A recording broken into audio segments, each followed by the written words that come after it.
जय ज्योती जय Savitri. 11 April 2026 Mahatma Phule यांची 200वी जयंती शुभारंभ होत आहे. त्यानिमित्ताने महात्मा फुले यांनी त्या काळी अखंडद्वारे मोठे प्रबोधनात्मक कार्य केले. ते आजही उपयुक्त आहेत. मी आरती अंकुश लोखंडे, माणिकवाडा, यवतमाळ आपणासमोर घेऊन येते महात्मा फुले यांची अखंड काव्यरचना. ऐका. अखंड. मानवांचा जो का अन्याय न करी, भावंडाचे परी लेखी सर्वा.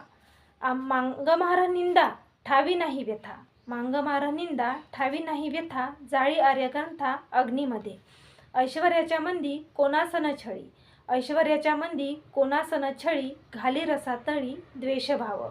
ह्यालाच म्हणावा सत्यवादी पुरा, ह्यालाच म्हणावा सत्यवादी पुरा, ज्योतिबंधू खरा मानवाचा, ज्योतिबंधू खरा मानवाचा. आता याचा अर्थ सांगते. खरा सत्यवादी आणि मानवतेचा पुरस्कर्ता माणूस कसा असावा हे या ओळींमधून सांगितले आहेत. जो माणूस कुणावरही अन्याय करत नाही आणि सर्व माणसांना आपल्या भावंडासारखे मानतो, तो खरा माणूस आहे.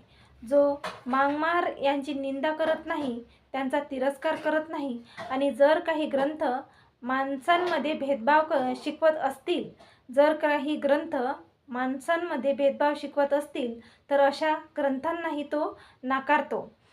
संपत्ती, सत्ता किंवा प्रतिष्ठा मिळाली तरी तो कोणावर अत्याचार करत नाही. द्वेष, मत्सर तो मनापासून दूर करतो. म्हणजे जात धर्म, उंच नीच असा भेद न करता सर्वांना समान समजणे असा गुण असलेला मनुष्यच सत्यवादी आहे. महात्मा फुले यांनी दिलेला संदेश आजही उपयुक्त असून आपण सर्वांनी त्यांचे संदेश उपयोगात आणावे ही विनंती सावित्री शक्तिपीठ पुणे महाराष्ट्राच्या वतीने करत आहोत.